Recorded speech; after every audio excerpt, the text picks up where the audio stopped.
you got to realize that whatever you're doing, you're competing with somebody. What is it that gives you an advantage over your competition? Whatever you're good at, try to be great at it. And if you're great at it, good things will happen. Maverick Podcast. I'm far from average. That's why I had to come sit down and chop it up with DJ Maverick. They know my name from coast to coast and even in Dallas. I use my talent when I'm faced with a challenge. Gratitude strength is my magnet. Close your eyes and imagine. If you can see it in your mind, then you can have it. Maverick Podcast. Welcome, ladies and gentlemen. You could have been anywhere in the world, but you're here with us. This is the Maverick Podcast. I'm your host, DJ Maverick. Today we have another rock star in the building. We have podcaster, YouTuber, writer, musician, and also founder of Yellowgold Studios, the one and only Jason Howell. Welcome to the pod. What is going on? I'm so thrilled to be invited. Thank you so much for extending the invite to me. And, it sounds like get the chance to talk about things that have nothing to do with technology, which is really what I spend most of my life talking about. So that's awesome. For sure. I'm excited. I've been looking forward to it. Before we dive into everything, for the 1% of the people out there that don't know who you are, tell us a little bit about yourself.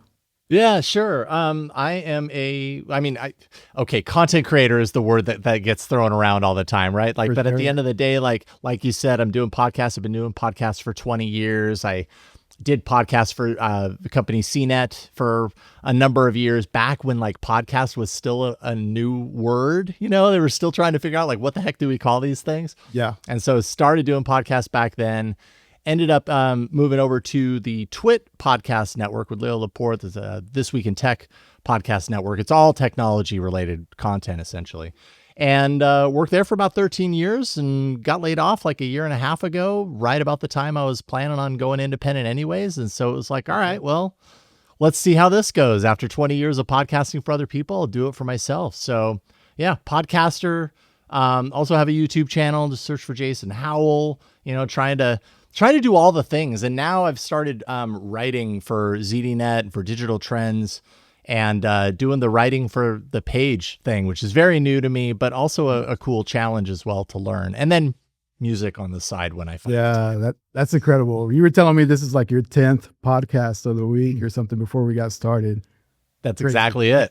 I don't even know how it worked out that way, but it did when I looked at my calendar, which by the way, I don't know how you schedule out your content. I have like a literal whiteboard hanging on my wall. That's how I do it. I don't do it digitally because I gave up on it because the digital stuff just never worked for me.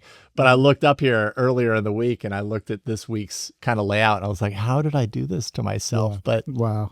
But it's okay. I mean, it's working. Like usually this would happen and I would say that I'd get a little like nervous or a little bit of anxiety of like, oh my goodness, am I going to know what to say? Do I have enough to say for 10 different shows or whatever? But yours is the last in the row and I'm still smiling. So it's all good. That's awesome. So you're definitely known for your tech side, but I think I want to start off with the music. I was really curious when I found out about you because, dude, like I never knew, right? Like I think you're definitely known for tech and pod and writing, all that stuff. But this whole music thing, when did it start? Sure. How did it start? Tell me about that. Yeah. Thank you for asking because I don't get a whole lot of opportunity to talk about the music side of things. But I mean, for me, music is where everything that I'm doing right now began. Like when I was a kid, say junior high, I had some friends who had a little, back then it was like a 4-track cassette recorder, like this little Tascam thing. Sure. And we would get together and we would, he would play guitar and I got myself a bass guitar and we just record, stacks. I have a box full of these multi-track recordings, just cassettes all over the place. And over the years, just had really creative friends who also wanted to, get together and we created tons of bands and played music together and everything. And then when I moved, I grew up in Boise, Idaho, but when I moved out to San Francisco, which is probably like late 90s, early 2000s, I was kind of on my own, had a couple of friends and everything. But if I wanted to do music, it was kind of me, because I just had my gear. Yeah. I didn't really know many people and everything. So I got into the DJ scene. Started DJing some house music around San Francisco and stuff, started producing electronic music, and then ultimately just kind of moved that into producing, everything that I do, which is, really anything that sounds good at the moment. So it could be indie rock, it could be electronic, whatever it is. Mm-hmm. It's all fun.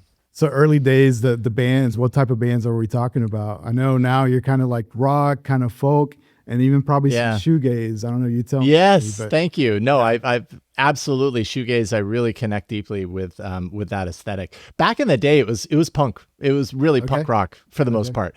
I was big into metal. I was big into punk.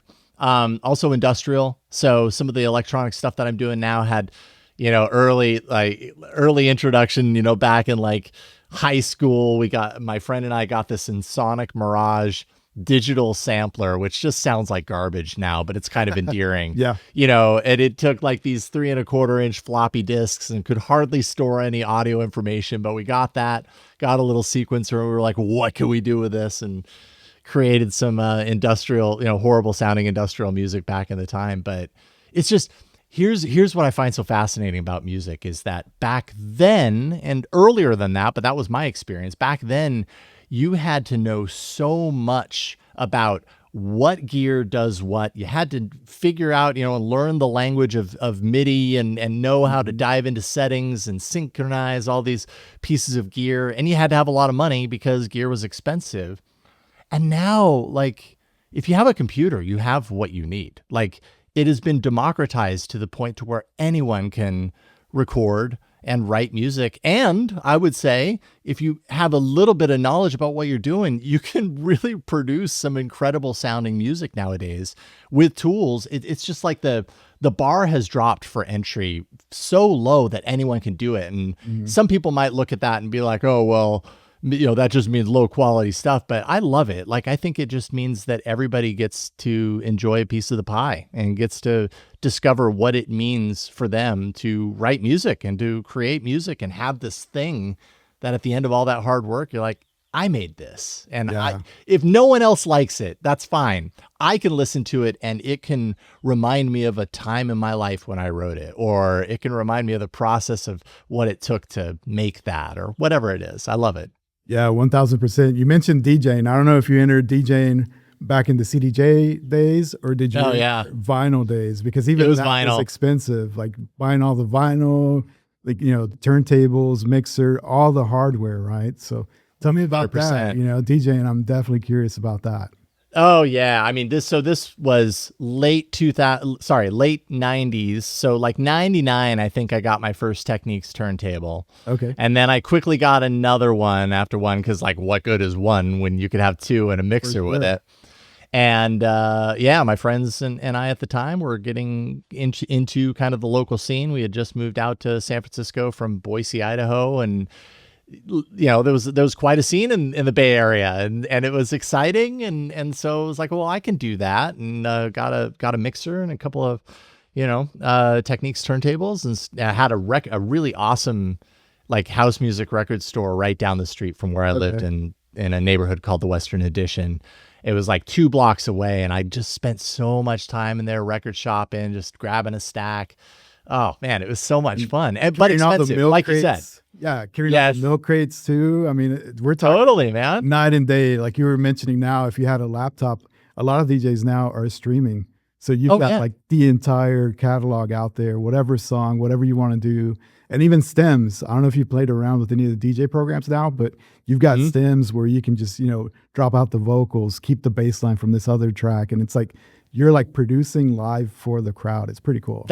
That's exactly what you're doing. And I love that. And I think purists, maybe they've gotten over it at this point. Back in the late 90s, early 2000s, when I was getting into vinyl, CDJs existed, of course, but there was still, at least in the Bay Area, like I picked up on this like stigma of like, oh, well, that's not real DJing. Real Especially DJing hip-hop. is the big vinyl record. Yeah, hip-hop. Oh, especially hip-hop. Like, yeah, they hated CDJs. Mm-hmm. And so I don't know that people were it took a while for that to become normal or to become normalized, I suppose, for the true like vinyl purists to be like, okay, I accept that DJing isn't just someone who puts a needle on an actual record. Yeah. It's someone who crafts and creates a musical experience with song. And it kind of doesn't matter how you're getting those songs and squishing them together. And now that's been accelerated to a point to where, like you say, it's most of it's done in software, which some might look at and be like, oh, well, the magic is gone. Like, where's the skill? It's beat matching for you. It's doing, but it opens up a whole other world of creativity that was a lot less accessible then. Maybe it was possible, but again, you needed a lot of money, you needed a lot of time. And now anyone can kind of get in there and throw these effects onto it. And like you say, pull out the stems. It just opens up a different layer of creativity that I think is just really unique and awesome. Yeah. So was Yellowgold the DJ name as well? Like, is Yellowgold have been? No. What was the DJ name? No, Yellowgold has really just been like the name that I've used since high school of kind of rock or guitar oriented music that I've done. Back then it was Raygun. When I was nice. DJing in San Francisco, as DJ Raygun. I dig it. And I think the only reason why was because when it came time to like throw a name on a flyer or whatever, I picked that because my email address started with Raygun from like mid 90s, and I couldn't even tell you why I picked that, RAYGUN. And so I was like, okay, well then I guess that's my DJ name. And I ended up writing a bunch of electronic like house and tech house and stuff for labels like Night Drive Music was one of them from overseas, and a few others and stuff. So it wasn't just DJing. It was kind of like I really was fascinated by the whole ecosystem around kind of club music, and wanted to see like, what can I do within that world, Mm-hmm. So with the whole DJing, is that how you got into producing as well? Because it sounds like you started off a studio now, right? So how did you go into the producing side of things? I mean, I feel like the producing side of things was always there. Like depending on like what you define as production when it comes to music, is production taking an idea and starting from the ground and building it up and, using multi-track kind of environment to do that. And if that's the case, then, that started back in high school when I had those 4 tracks, the conceptualization around it. It was a much smaller scale, and it was, it was audio cassettes, so the quality wasn't great, although it was kind of endearing in its own right. But the concepts were there. It was like, I only have a certain amount of tracks on which to layer things, and if I need more, then I'm going to bounce these tracks over to this one track, and that frees up these 3 tracks for me to put more stuff there. And then as we kind of broaden that out into electronic music, suddenly you've got a digital audio workstation with practically unlimited tracks, which poses its own problems on the other side, because then you have to be really selective. Otherwise, you'll spend forever and never finish a thing. But so from that perspective, I think I was always kind of producing music. It's just each type of project that I've been working on, be it electronic music over here, or be it the kind of indie rock or the the kind of the folk style stuff over there, they just require different techniques and a different kind of mindset. And some of the tools are different, but the overarching kind of approach is really the same, Yeah, it's funny. You're mentioning a lot of the hardware and a lot of the limitations, but to me, those limitations probably cause you to be more creative. I don't know how you feel about that, but if you only had 30 seconds or 10 seconds to sample and only had like 3 tracks to layer stuff, right? Like, you have to be creative, right? Okay. All right. Let's see here.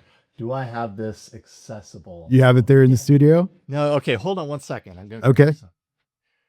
All right. So let's see here. So this is something called Aspire Studio. And this was, God, who was it? Was it IK Multimedia? I can't remember who it was. No, sorry, it was Isotope. So Isotope Spire Studio, and they have a newer version of this now, but basically what it is, a little dusty because I haven't used it in a while, is it is a portable 8-track digital recorder. Mm-hmm. So essentially it has a microphone on the front, and it can sync up to like an iPad or an Android device, so you've got the full kind of view. But essentially, and then, you've got your microphone inputs. You can either do stereo or 2 mono on the back or whatever. And what it allows for is, instead of being in the DAW and having to fire everything up or whatever, this allows you to just basically prototype song ideas really quickly. So if I have an idea and I have this plugged in and it's battery powered also, so you can take it anywhere, I can just plug my guitar right into it and bang out a riff and then immediately start like layering over the top of it to kind of prototype ideas. And things like this are so wonderful for musicians because it takes the layer of complexity around the technology that we find ourselves so, engulfed in nowadays when it comes to producing music. And it cuts it down to the basics. It puts the limitations there so that you don't have unlimited choice, so that you are limited to what can I do with 8 tracks? And I actually ended up on one of my Yellowgold albums for kind of the promotional lead up to the release of it, because it had a Kickstarter and everything, is that I used this for 30 days. Every day I wrote a new song with this. And this is what reminded me, what you said reminded me of that, is working within the limitation. I only have 30 minutes to write a song, and I've got this machine to do it on. And I was amazed at how successful I felt like I was with what I was able to do with that, in 30 minutes with only 8 tracks. You simplify the process and see what you come up with. And sometimes in that case, I felt like some of that stuff was more inspired than the stuff that I've spent months on, It's just, it's interesting how it works like that. Yeah. Now you're working on a new project, right? You're working on a new album. So tell me about that. Are you just solo artist? Because when I was listening to your stuff, even the drums, they sound like real drums and guitars. Oh, rad. Everything feels organic. I don't know if that's just you, the producer side, just being that good, but is it just you, or do you work with bands? No, it's just me. Anything that I've done with Yellowgold is 100% me. So it's, and the drum. So that makes my heart happy, because drum programming can sound really sterile and really quantized and machine-like. Yeah. And when you're doing kind of folk style or indie style stuff, those two, they can work together. There's some artists nowadays that are really doing interesting things, taking truly electronic, kind of sterile, electronic aspects and infusing it with really kind of, mellow or organic sounding guitars or whatever. But I really tried very hard on those elements to try and make them sound real. So I'm really happy to hear you say that. But I'm working on a project right now, which I've given myself the deadline of the end of this year. An album, Yellowgold. It's going to be called Cabins. And the reason it's called Cabins is because I did what I've always wanted to do. Is I have a friend who has a place, a really beautiful place here in the Bay Area over by the ocean. Mm-hmm. And he one time said, hey, if you ever want to come out here and write music, you're welcome to do that. Just let me know and I'll clear out the house and it's yours. So I took him up on it. And for 5 days, I took my entire studio set up and all my instruments and everything and went out to this secluded cabin out by the ocean.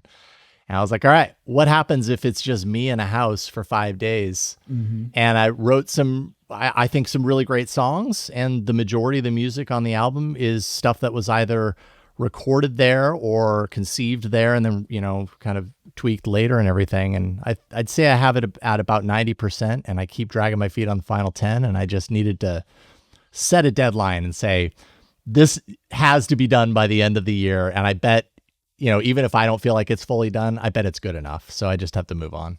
Yeah. Do you feel that there's something, you always hear about studios when you work in certain studios, you walk in and it's almost like the space has its soul and it has 100%. Whatever's been recorded there, you get inspired differently, right? So you go into the cabin. Is that why you wanted to do that? Change his pace and see what it would spark? Yeah. Absolutely. Because I spend so much, this is my video studio. It's just the den in the corner of our house. And the set looks fine and I've made it work. I've got a comfortable workspace here. I can produce music. I can produce my videos. I can do it all here, but I'm here a lot and I can work within those confines. I can work within this environment, but I had just always been really curious about what happens when I take myself and put myself into a completely different environment where there are no distractions. I don't even know that I had access to the internet while I was there. I was literally kind of off the grid. That's cool.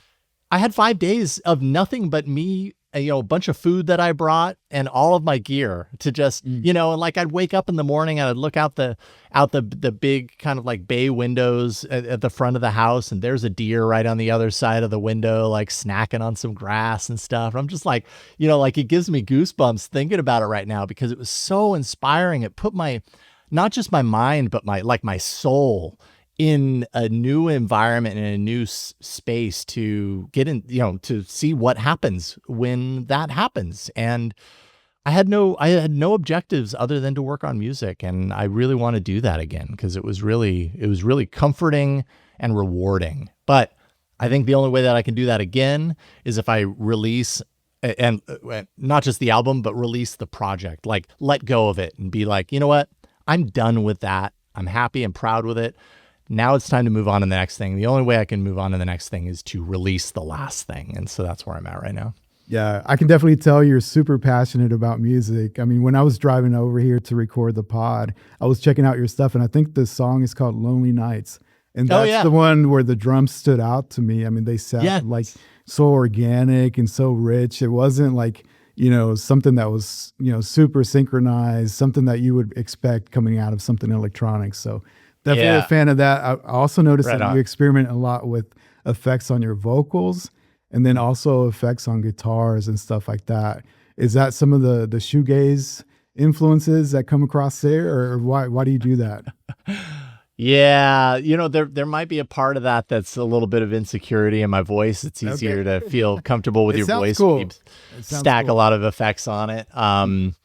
But yeah, I would say a big part of that is just like my shoegaze kind of interest in the textures, the sound textures that come from that genre of music. Way back in the 90s, early 90s, I remember being at the record store, when record stores were the thing that you did, and, thumbing through these stacks of CDs, these rows of CDs, and coming across an album by a band I had never heard of called Slow Dive.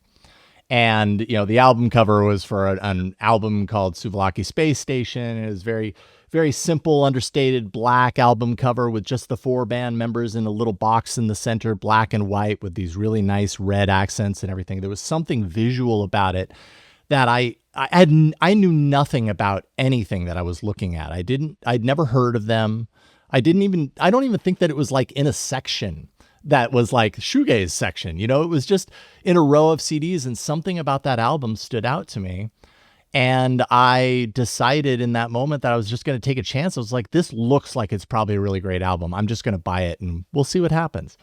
And it's probably one of my favorite albums of all time. It hit at the right place, right time. It was my introduction to shoegaze music at the time when it was really kind of popping.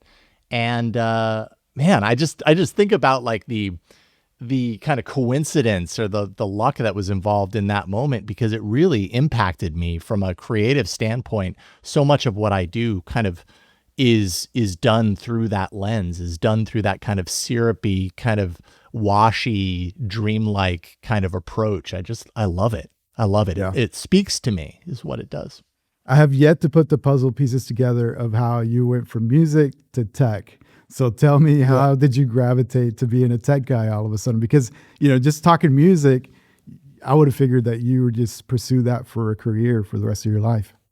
That was my goal, actually. When I moved out to San Francisco and started doing the DJ things and everything, I eventually met my now wife, and she was going to San Francisco State University. And I had tried university when I lived in Boise, Idaho, and failed. Like, I flunked out a racquetball. It was just not the right time for me. I didn't even know why I was there. I was just doing it because I thought that's what you have to do. Well, I remember coming to San Francisco and then meeting my girlfriend at the time, and her just saying, you can go to school and like learn what you need to learn to like work in a recording studio. Mm-hmm. And it had just never really occurred to me that like I could actually do that. Like, it never seemed like an option or whatever. And so I did. I got a degree in broadcast and electronic communication arts, which was the kind of name of the degree at San Francisco State University. But I got to work in the recording studios that they had there, or study in them anyways. And I really thought I was going to end up in the music industry. That was and kind of continues to be like a pinnacle dream of mine. Like, wouldn't that be amazing to be surrounded by that level of creativity all the time? Yeah, it's hard to give up. Really, it is. Yeah. And I think part of the reason why I ended up having to move on from it was because, I was in my early 30s, I think, at that point, and if I wanted to really make the music industry thing happen, it was going to involve a lot of me giving my time at a studio. At least then studios still worked like this. I don't know about now, but being the unpaid intern, doing the things that have nothing to do with it until they do. Sure. And having no guarantee, no assurances. And quite frankly, like I was now an adult. We were considering having a family. Like I needed to do things that would earn a living. And I saw an internship for CNET to do media production. And I was like, well, that's better than the restaurant that I'm working at right now that has zero of that. And so I took the internship, and that eventually led to a full-time position that eventually led to me being pulled into their early podcast work because I'm the audio guy. Okay. And yeah, that just kind of spawned on from there. I had so much exposure to technology and a general interest in technology anyways, leading up to that. But being at CNET really kind of pushed me down that direction of like, okay, now I'm suddenly clued in and locked into everything that's happening in the technology industry right now. The rise of the iPhone and all of these things were happening that I was really on a very deep level exposed to for my job. And it just kind of became my focus from there. Did you find that scratched that creative itch? Because to me, I could see how you could, I'm still working audio, but it's still not the same thing as being a DJ or being a musician or even working in a studio, right? No, did it still scratch that itch or no? I mean, in some ways it did. Because when I got the job at CNET, and specifically when I got the podcast work job, when I started working with the podcast at the time was called Buzz Out Loud. It was one of the early, really popular daily tech news podcasts that existed at all. Audio only, I imagine, right? Audio only in the beginning, and then eventually, we worked on bringing it into video. Now you can go to YouTube and have these things streamed really easily. Then it was a service that we were using called Ustream. I don't know if you remember that. Yeah. But yeah. Each of us had our own webcam, and each webcam broadcast to a separate Ustream page. No. And then one of the fans of Buzz Out Loud took all of those video players and put them onto a single web page. That's great. And so if you wanted to watch our video podcast, you had to go to that web page and then mute 3 of the 4 videos. Otherwise, you'd get repeated audio on all of them. Yeah. The lengths you go to do it. Now it's much easier. But so things like that were kind of creative, right? Like being my role at CNET was kind of producery guy on all these podcasts. That also put me in their audio studio a lot. So to a certain degree, I felt like, oh, well, it's not a music studio. It's not music production, but I am working with, rack mounts of audio gear, and I am being challenged to come up with solutions to technical problems or technical ideas on, how do we bring this remote guest in? How do we stream all this video to a single play? All those things were like challenges for me in my role to figure out. So I got a little bit of that, but the music creativity portion, I definitely didn't get that at CNET. And I had to really work on making sure that I was integrating that on my own time, because it was still very much in me and still is, it's just something I have to make room for. Yeah. You mentioned you had to make the decision of, you're about to start a family, you have to make a living, right? Why do you think the creative side just isn't as well paid as the technical side, right? Because I feel like creative is just as valuable, right? Like you could create the coolest platform, the coolest app, whatever it is, but if you don't have that creative idea, it's not going to take off, right? So why is the creative side not as valued? That's what I was wondering. My goodness. It's a great question. I don't know that I have a great answer for why it's not valued, because it's a very human thing that, as humans, we want to like enjoy the work of other humans, right? Like be it art, be it books, be it, music, film, all that kind of stuff. Like we get so much out of enjoying other people's art. And so I don't know if that's the case. I don't know why artists aren't better paid for the work that they do. And then now we're kind of in a position where, of course, those 2 letters, AI, are kind of coming into the scene and making that even more unclear as far as what is true creative value now, when there is, a future or maybe a now where a computer or an AI model can create something that is enjoyable. I don't know if we're entirely there yet. I think it's still kind of the thing where when we hear an AI generated song, if you know what to listen for, you hear that glassy quality, you hear that certain syllables aren't enunciated in a kind of familiar AI way or whatever. I think we'll probably get there though. And that's an interesting kind of extension of that, to think, okay, well then does the value of human created work go down even further? And I don't know if I have a decision. Like, I don't know if I have my mind made up on that, whether it's going to be one thing or the other, but it's certainly a very big moment right now. And we're going to learn a lot more of these lessons in the coming years. Yeah, I think there's still something intangible, right? You mentioned all the artifacts with AI. You can tell. Yeah. To me, you can also tell from a just soul perspective, right? When you hear even a song, whatever it is, you can tell it's not human. And I don't know how you describe that, but with music, with drums, the swing, when you hear a person really play the drums, especially in live, concert, you can tell, right? And I think that's what makes us different. And I don't know if AI will ever get there. I don't know. That's the question for you. What do you think? I mean, I've heard some really convincing output. I have, and I've heard one. I wish I could give you a specific to point you to. This was probably about 9 months ago, but I heard one that I was listening to I do a podcast called AI Inside, and my co-host is Jeff Jarvis. He's written a ton of books. He's super smart. He actually created Entertainment Weekly. So he's a lot of fun to talk to because he's got longevity in the industry and some really interesting kind of perspective. And we've talked about this topic a lot.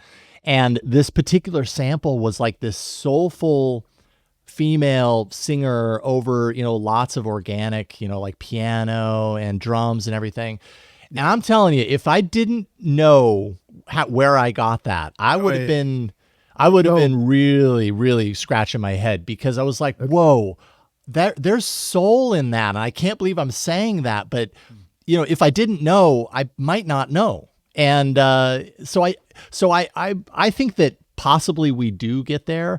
I think it's just that my opinion is that there will always be value on human creative stuff, because we are human and we look for that. And maybe there's music that's created by a machine that we end up liking, or that ends up making it into the top 40 or whatever. But I don't think that means that we don't end up liking human made stuff as a result. I don't think that makes it easy for human creators to make a living. I think that becomes a big challenge. But I don't think that the appreciation of human made work goes away. And maybe once we hit a point to where there is that kind of competition aspect, maybe people do pay more for the truly human created stuff, or maybe that's pie in the sky. I don't know. Yeah. It's just all topsy-turvy right now. It really is. Tell me about your time at Twit. So for the viewers out there that aren't familiar with Twit, there for a while I would say Twit is kind of where I don't want to say nerds, but people that were really interested in tech. Say nerds. People that were really interested in tech, they would go to Twit, and they had a full lineup of shows that were dedicated, right? Like one was Android, one was iOS. Like you could find specific segments in tech, and it was like a deep dive, right? So tell me about that.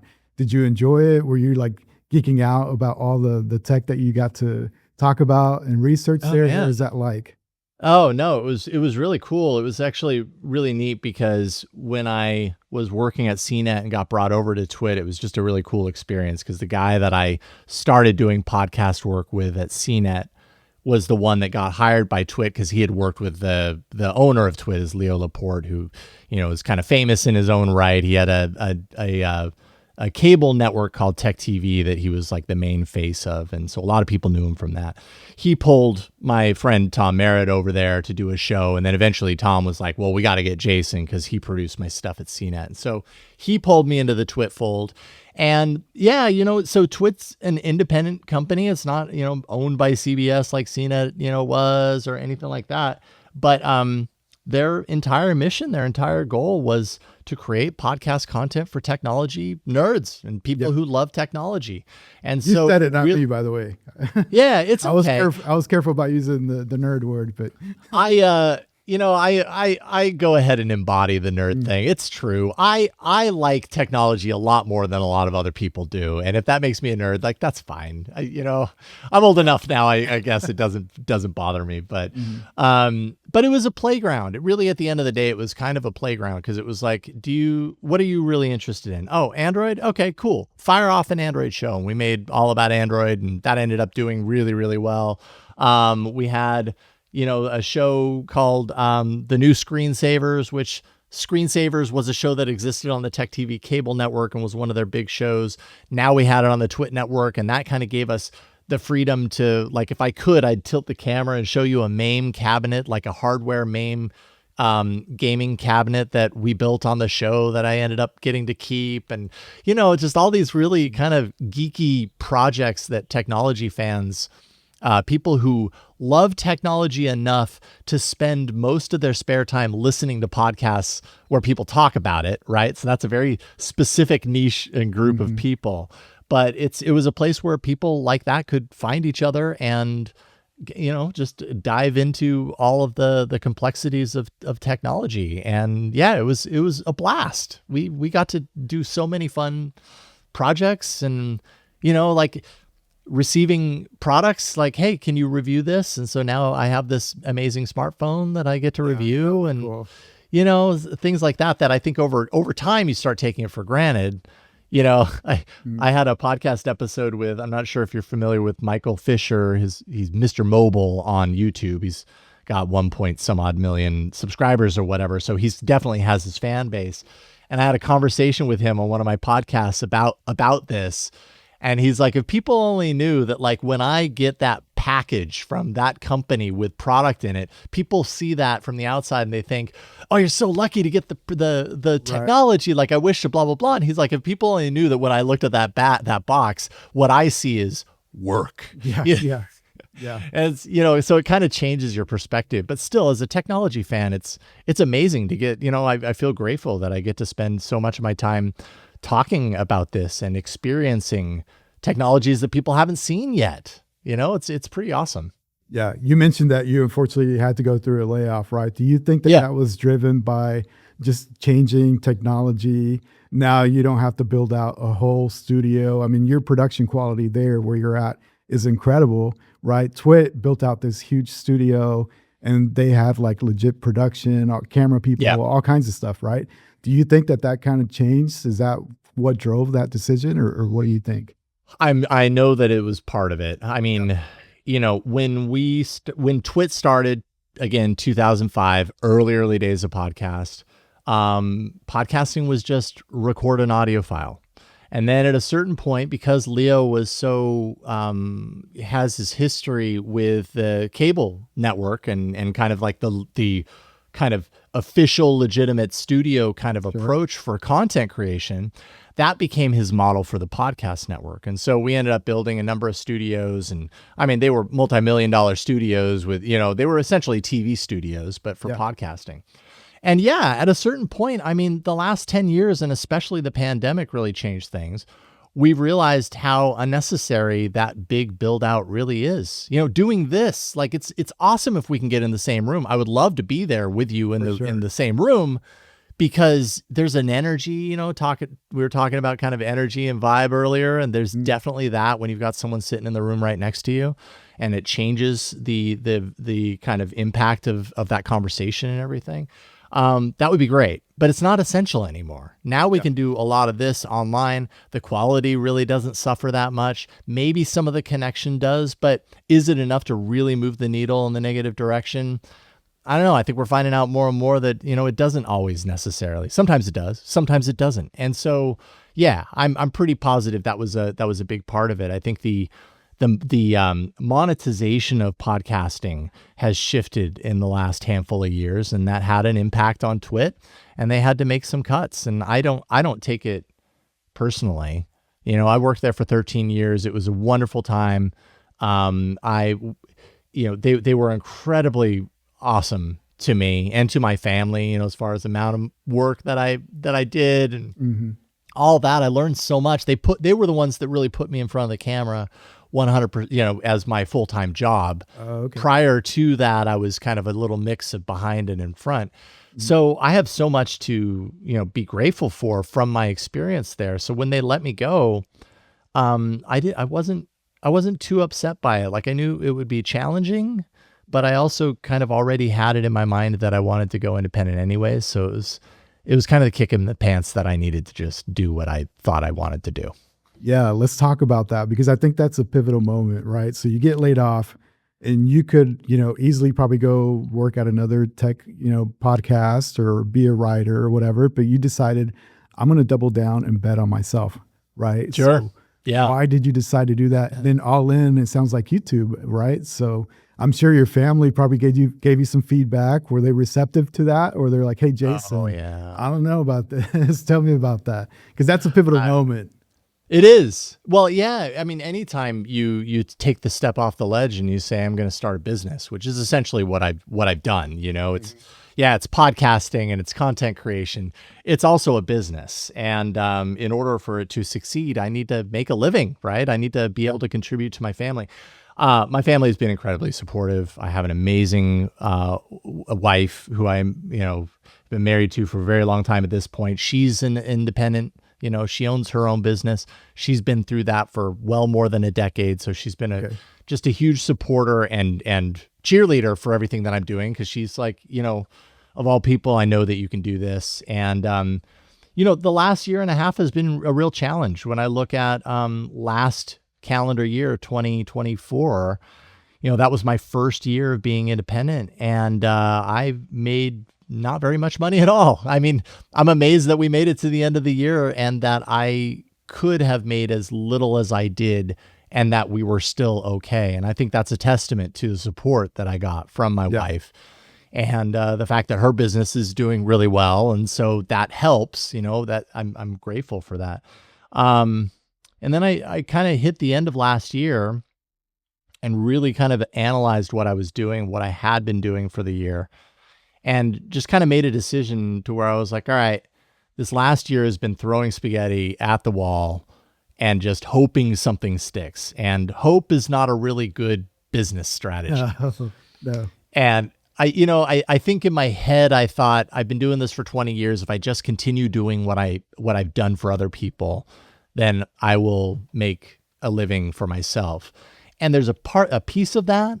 But it's also learning how to navigate the complex world of doing everything. And, you know, I used to have a team. I used to have all these people that, like, when I'm done recording this thing, I hand off my footage and they edit it.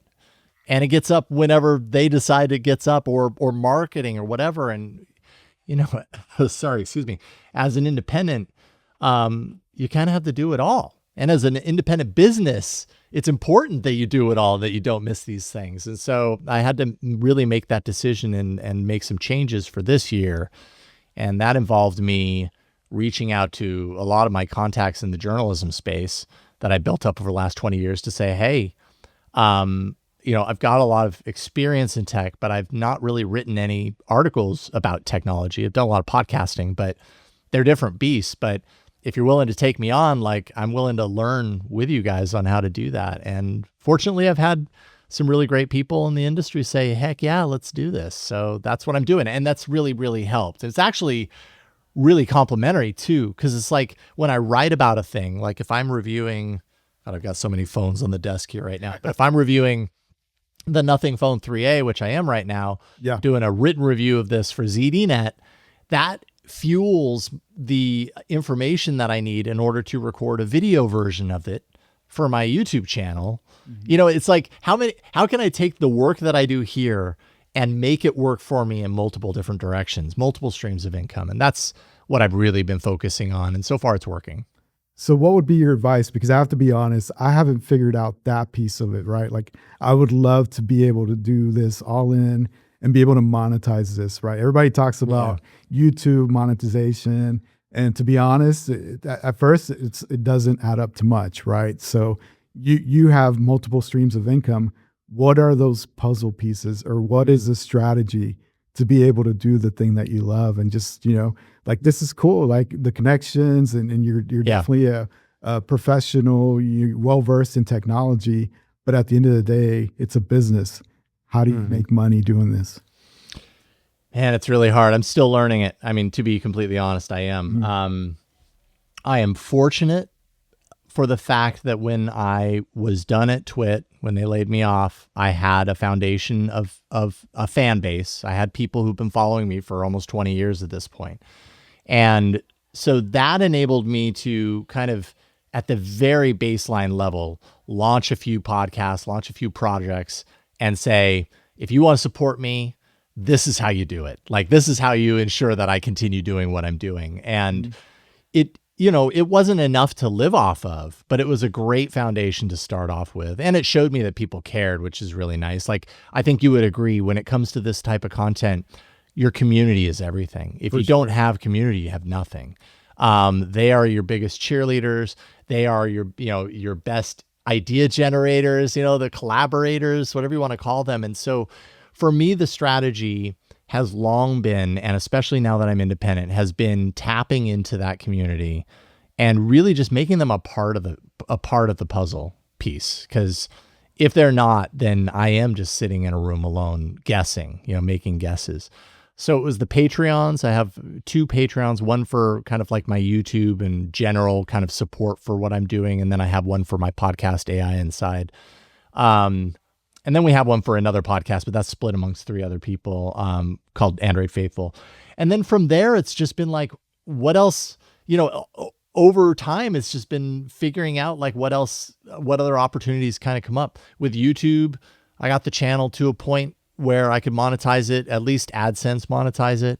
And it's not a lot, but it contributes, it's a couple of $100 a month. Doesn't add up to a lot, but the hope, the like long-term plan is that I can build it up, be consistent enough that over time, 2, 3, 4 years down the line, it amounts to something. Writing, that's on a per piece basis. I can make, that's important to me because it's a tree that I can shake when I really need to. It's kind of like, if this is a month where I really need to make extra money, I can go to one of them and I can pitch them ideas and they can say, yes, and we'll pay you this much for that. And it's like, okay, cool. Or I can take the review that I mentioned about the Nothing Phone 3A. If I was just doing a video review for my YouTube channel, I know how much I'd make for that. Not very much. But if I'm tying it to an article, then I know that I can make a lot more out of that effort. And so, that's been kind of my general approach on this whole multiple streams of income, is like just looking at the different directions and balancing that with my time, which I would say at the end of the day, that's the biggest challenge, is when you're a one-person show doing all these things, there is only, like, time is finite. You only have so much time. And so how can I maximize the time that I do have? When does it make sense for me to open up and actually, I'm not making a living, but I'm making enough to be able to take this much and pay an editor so that I can create more, so that I'm not spending all my time editing content. Like that's a goal that I have. Yeah. It's just recognizing those things and driving towards them. Podcast is really challenging at this point. It's a saturated market. There are so many out there. And the chances are, if you start a podcast, you're probably not going to make a whole lot of money from it. You might get lucky, or you might build it up over time. And that takes a lot of dedication and consistency and all that. But there are no guarantees. And I think the gold rush for podcasting might be over for the just quick get in it and make some money off of it. I think that might be gone. Yeah. One of the things I love about you, I think, is your authenticity. So I remember you hopped on a live and you're like, hey, I'm doing this podcast thing, but it's really taking a lot of time and it's not really producing a lot of money, right? And I have to make decisions because I have to provide for my family, right? So I think that that's really cool that you are authentic with your audience, and also you're treating it like a business, right? So you're seeing the analytics, you're seeing, okay, where do I need to put, my focus on? So tell me about that. How do you make those decisions, and why do you decide to share that with the audience, right? Because you could easily say, hey, I'm going to pivot, or I'm going to do this new thing, and not even mention, this is why I'm going to put this podcast on pause. I would say 3 or 4 years ago, me probably would have done it much differently. I probably would have felt like, no, this is information that is, it's nobody else's business, or this is information that you don't typically share, and blah, blah, blah. And it's been something that I've really been working on a personal level for myself, to be a more authentic, more present person in this world and how I show up, to my family and online and all the different places. And so through this experience, which has been incredibly humbling, and I've learned so much from it, I think I don't know how I do it any differently now, because it's almost like I get as much out of it as anyone else might. Like, Right. I get so much out of sharing where I've come from and what I'm doing and what's working and what's not. It's an opportunity for me to kind of put words to my experience in a way that just kind of keeping it a secret or keeping it inside doesn't allow me to do. And again, talking about the kind of the importance of community, I've found time and time again that when I do that, when I open up a live and I talk about kind of how things are going, the people who are there, who are like the super fans, because they're there watching me do this live stream about all this stuff, right? They're offering either support, or they're offering ideas or suggestions or perspective. Perspective, I think, is key.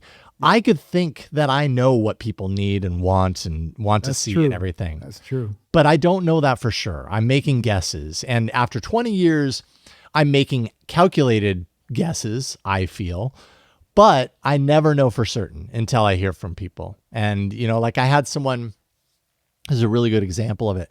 I have a Substack that I try, that I made a promise early on. It was like the first thing that I did when I got laid off is I fired off a Substack, and I said, if you do nothing else, follow me here, because everything that I do will be communicated there. Yeah. And so I kind of made a promise that I was going to update it on a weekly basis.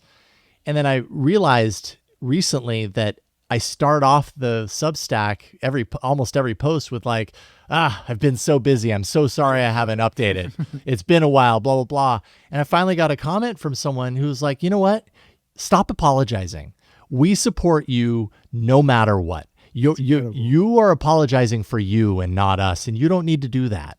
I was like, God, you're right. Like, I don't need to apologize about this. I'm doing the best that I can. Yeah. And the people who follow me there really, truly want to see me succeed. Otherwise, they wouldn't be following me there. They wouldn't be supporting me on Patreon. So do what I do and learn what I can from them, and of which I've learned a ton. And hopefully that continues to elevate what I'm bringing to the table and differentiate me from everyone else. If I can be more authentic, I think that separates me from the people who are putting on an act and not leading with authenticity. And maybe that's my thing. I don't know. I think I'm still trying to figure out my thing is, I think, the answer. No, I completely agree. I mean, community, I think, is huge, right? But the thing I keep hearing about YouTube and all these platforms is that nowadays followers and also subscriptions don't really matter a whole lot anymore. Yes. Now it's about the algorithm creating content, and they're going to serve that to whoever it is that's interested in that. And they probably never subscribe to you, but they'll watch your content. Do you think that that's where we're headed? That this new algorithm, it's not about followers, it's not about subscription. To me, that's hard to create that community if you can't rely on this base of people that are for sure going to be checking out your content. Yeah. I mean, it's certainly a challenge in my experience on YouTube. When I look at my, because I don't have an insane amount of subscribers on my channel. I think it's almost 7,000. And I feel like I've worked damn hard to get to that point, right? And so I'm proud of it. But as you know, like on YouTube, you're always looking at the next level and you're always like, oh, that's good, but I want great, Right. And so I look at that subscriber count and I'm like, and then I look at the analytics on certain videos that I put out, and it's almost always, a pretty low number of subscribers that watch, and it's a high number of non-subscribers that discover and that find it, and they might subscribe, depending on the video. If it's a flashpoint video, that happens right place, right time, which I've had a few of those. Boom, you see your subscriber count go up.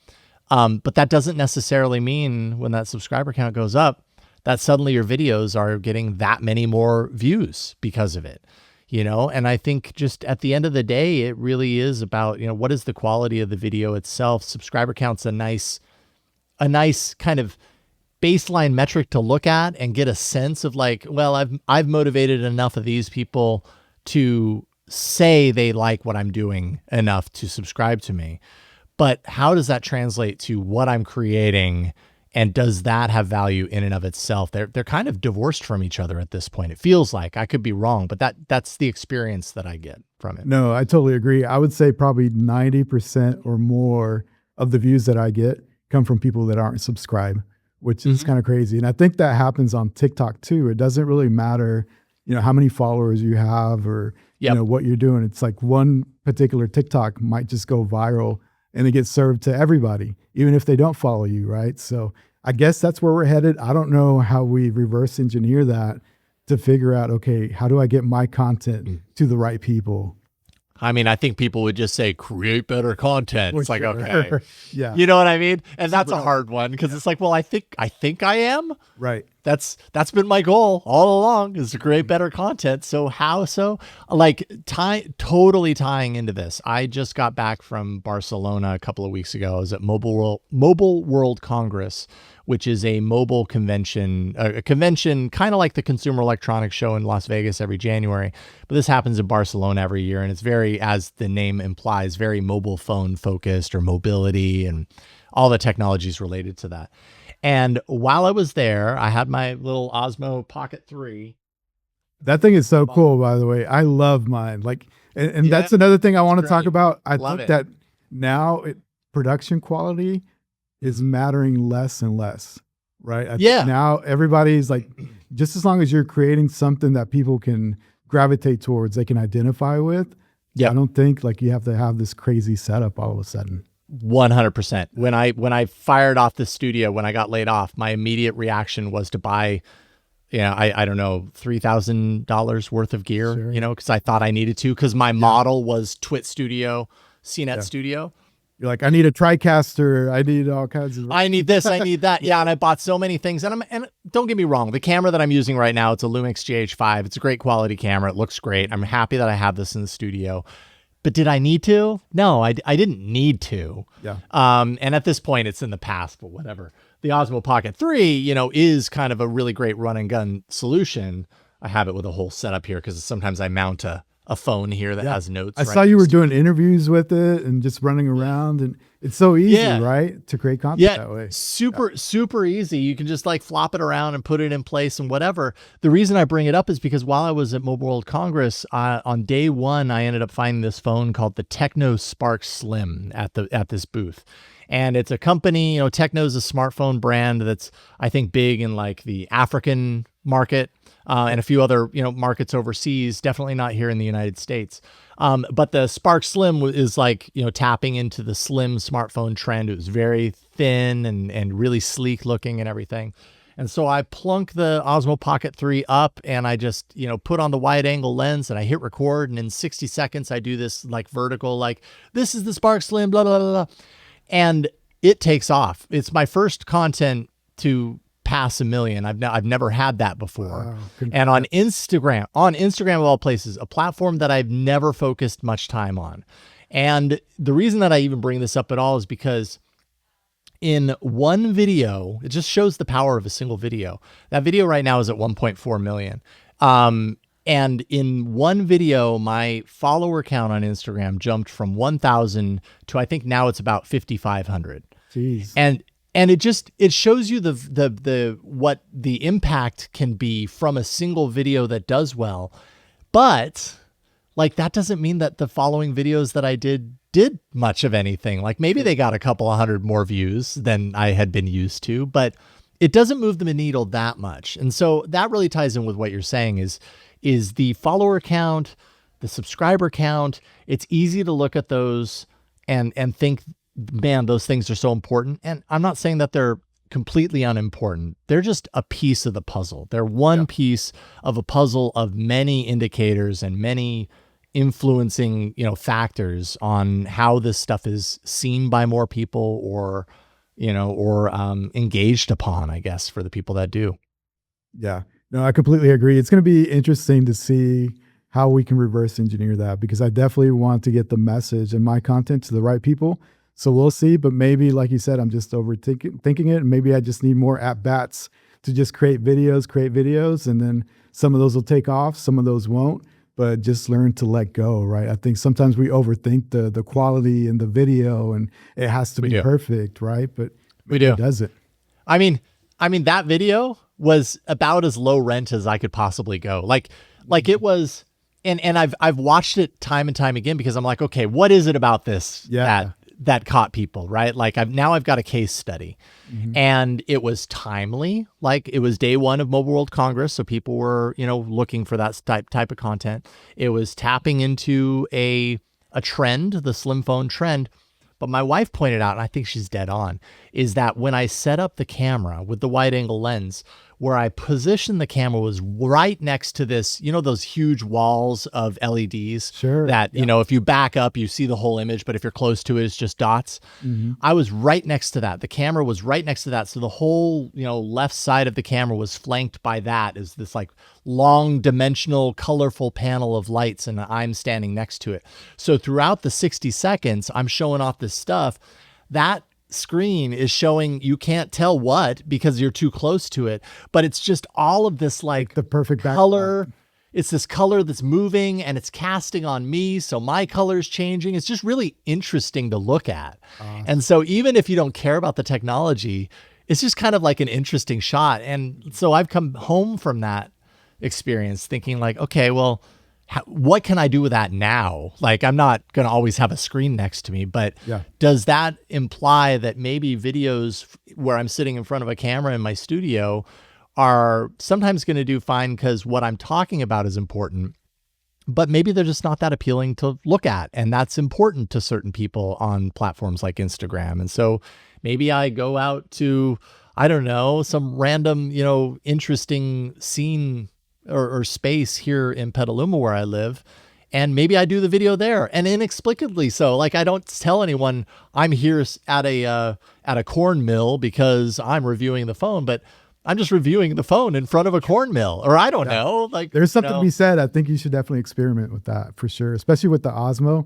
Just take places and create content everywhere. I think it's worth a shot for sure. And it doesn't need to mean something. I mean, the beauty about where we are, because it sounds like we're kind of trying to crack the same nut right now, is that we're in a position where we can experiment, and you don't have to bet the farm on this one idea. Any of the videos that I've done where I was like, I'm going to go, balls to the wall, and I'm going to script the heck out of this, and I'm going to shoot tons of amazing looking crisp B-roll, and this is going to do so well. It flopped. And then it's the stuff that I approached from a more spontaneous, authentic, it's those kind of, and maybe people just catch that. They catch that vibe, they catch that energy, and maybe that's what's appealing. And so we have the ability, and, we have the ability to kind of play around with these ideas. Whereas the Marquez Brownlees and, the others that are very established, they kind of have a model within which they probably should work if they want to continue getting the same views. We have a lot of flexibility, and maybe in that flexibility, you find the thing that actually works for you. What is it about you saving lives that I hear? I hear not only once, but twice you save a person's life. Tell me about this. I forgot that I put that on there. I've been holding on to this because I'm definitely curious about this. Like most people, they could say they saved somebody's life maybe once in a lifetime, right? But twice? Yeah. Tell me about this. Okay, I won't go into. I completely forgot I put that on there. Putting you on the spot.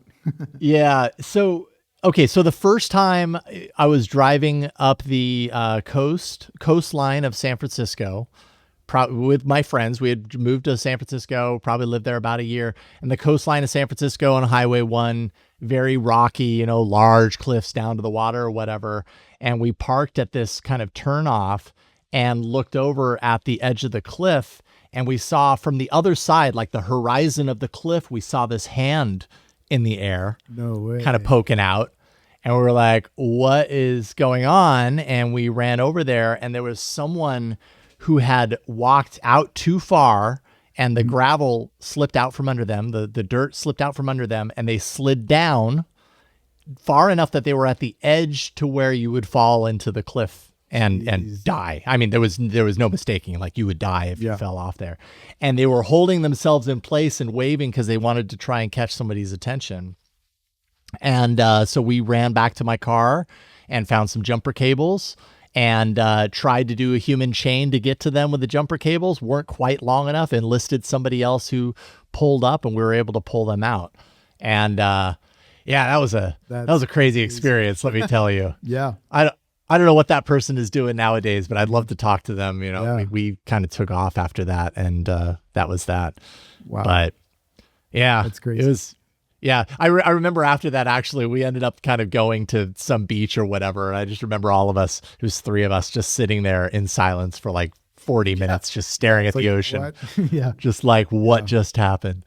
Yeah. The other time was not a huge amount of time ago. I was working at TWiT. This was probably about I think 6 years ago. And we were at a friend's party at their, they have this huge, beautiful house, villa, whatever you want to call it, in wine country that overlooked, just all of Sonoma County. It was just gorgeous. And they had a pool in the backyard. And it was getting dark. And I spur of the moment decided to that I was going to go for a swim, and I put on goggles and jumped into the pool. And when I went in underneath the water, I looked on the other side of the pool, and there, clear on the other side of the pool, on the bottom of the pool, was a kid, and just laying there, not moving. And my instinct was to swim as fast as I could.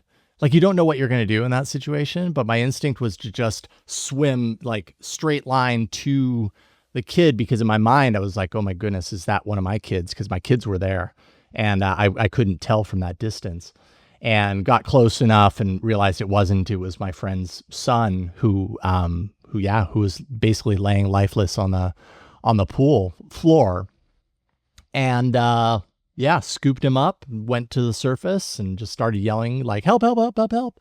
Got their attention. They pulled him out. He was, his skin was blue. And we ended up doing CPR and ended up pulling him back. And they took him, to the hospital. And I think what we realized is that he had probably been unconscious to the extent to which he could. Right. You know what I mean? He was like very borderline on that point of not being able to come back. Jeez. And there was concern about brain damage, but in the end, he's fine. I think now I can't remember how old he is. He might even be, 11 or 10 or whatever. But I think now he's on the swim team. And awesome. I haven't been in touch with him. I would be like, I'm never swimming ever again, guys. Sorry. Well, he was, so at the time, he was young. He was, if I had to guess, he was probably 4 years old, maybe even younger than that. Okay. So he was pretty young.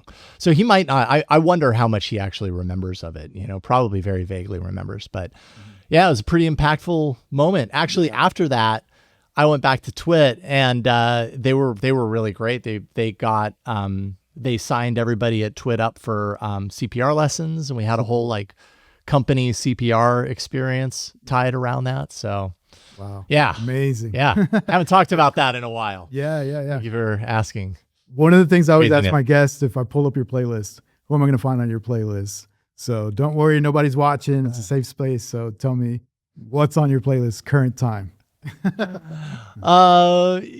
Let's see here. Current time. Well, okay. So this is a hard question to answer because I have 2 children. Yeah. And our car is synced to my Spotify. And so they play all their music on my Spotify. So you probably find a lot of current pop, and dance music and stuff. Okay. You probably find some Sabrina Carpenter on there and, all the current ones. But kind of tying back into what we were talking about earlier with shoegaze, my daughter has started playing a band called Cigarettes After Sex. Okay. And they're really cool. Yeah, and I had never heard of them, and she put on one of their songs, and I was like my ears immediately perked up. I was like, what is this? Like, I'm not used to hearing this music from my kids. And she kept playing a couple of their songs. And I was like, babe, I really like this music. This is cool. Like, it really actually reminds me of Slow Dive, which we were just talking about. If Slow Dive was a lot calmer and not quite as noisy. But there's a lot of shoegaze influence on Cigarettes After Sex, what I've heard. And so I keep playing that too. So I guess that would be the one that I would probably call out. Very cool. So it sounds like your Spotify Wrapped is going to be pretty interesting. It sounds like it's always like, it's been this way for like 3 or 4 years now. And anytime it comes back, it's like, it's hardly mine. It's theirs. They make the choices when they're in the car far more than I do. And my music listening isn't enough to overcome it, unfortunately. For sure. Well, I want to thank you for your time. I know, to me, it's really cool to be able to just sit down and talk to another creator. Where I'm at, there's not a lot of us. I'm sure over there in Cali where you're at, there's probably more, and you can just say, hey, let's go grab a coffee and let's talk about the same challenges that we're both facing and how do we solve this, right? So it's been great to talk to you. And man, I wish I could be like, hey, let's do this ongoing, right? So we can talk about, hey, what do you see and how can we reverse engineering? What's up with this algorithm? Because it's definitely cool to have somebody to pitch those ideas and work together. It's super 100%. I think it's super important. I mean, the creator economy, or the creator community rather, there are a lot of people doing this, but it is very easy to kind of follow into our own silos. And it's very easy to think that like our only solution is to go on YouTube and watch pre-produced YouTube videos by people who say they've got it figured out, which I can tell you after a year of doing that doesn't really help that much. It just ends up being its own kind of time suck. And so I think really the important thing is to find some sort of a community, again, going back to community, find a creator community that you can tap into. Orbit, what is it called? Orbit for Creators is one that I've recently started Creator Orbit. That's what it's called. Started interacting with, and it's a community that's really geared around the independent creator and being, accountability, but also sharing kind of war stories and thumbnail roasting and everything. But it's a tight community of independent creators basically helping each other in exactly the way that you're talking about. And I know those communities exist. And I think my short experience with it is that it's really helping me feel not alone. And like I have someone to talk about these challenges with, because it's very challenging. For sure. Yeah. Before we wrap up, I want to give you the stage. Where can people find you? Plug in your social media. Also, what's the best way to support everything that you're doing, especially music? Because I don't think a lot of people know about that. I think you should definitely start sharing more of that, because I was impressed. I'm a fan and I'm looking forward to your next project. I really appreciate that. And thank you again for the invite to do this. This has been a ton of fun. If you want to find my music, the best way to do that is on, if you go to Spotify, just search for Yellowgold, one word, Yellowgold.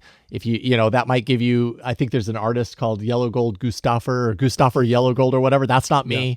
But it's Yellowgold. You can do a search for like Ever One is one of the albums. That'll take you to my artist page.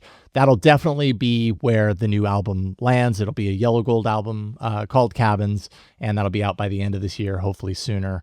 So that's the music. If you want to like support what I'm doing, I mean, my YouTube channel, just search for Jason Howell. You'll find me. And then beyond that, I've got a number of podcasts, Android Faithful, AI Inside, Techsploder, which is kind of like conversations with people in technology about being a human in and the human experience. So funny that you have in to say tech, that, right? But it's about human. Well, it's about the nostalgic quality of technology and how we all share kind of these similar stories around how this piece of technology is so special to me. That sort of thing. Pre-AI.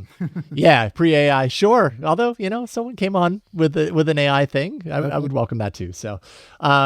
Anyways, just search for Jason Howell on all social networks. You'll probably find me.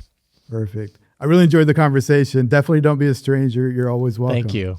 There you have it, ladies and gentlemen. Super talented Jason Howell on the Maverick Podcast. In dreams, we trust.